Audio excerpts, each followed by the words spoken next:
সেনাবাহিনীকে ম্যাজিস্ট্রেসি ক্ষমতা দেওয়ার সুফল জনগণ পাবে বলে মন্তব্য করেছেন স্বরাষ্ট্র উপদেষ্টা লেফটেন্যান্ট জেনারেল মোহাম্মদ জাহাঙ্গীর আলম চৌধুরী।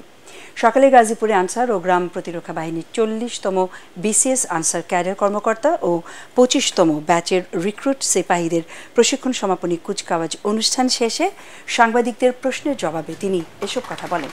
স্বরাষ্ট্র উপদেষ্টা আরও বলেন, দীর্ঘদিন ধরে জনগণের জানমাল রক্ষায় সেনাবাহিনী মাঠে রয়েছে। তাছাড়া অন্যান্য বাহিনীতে আমাদের জনবল কম, সে কারণেই সেনাবাহিনীকে এই দায়িত্ব দেওয়া হয়েছে।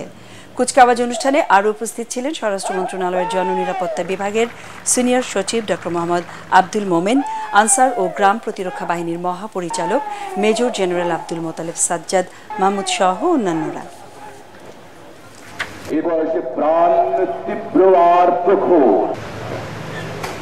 যেহেতু আপনারা দেখছেন সেনাবাহিনী অনেক দিন যাবতেই কিন্তু মাঠে আছে, মানে তাদের তো একটা ক্ষমতার ভিতরে কাজ করতে হবে, প্লাস আমাদের অন্যান্য বাহিনী তো কিছু স্বল্পতা রয়ে গেছে, এটা পূরণ করার জন্য তো সেনাবাহিনী আমরা আনিছি।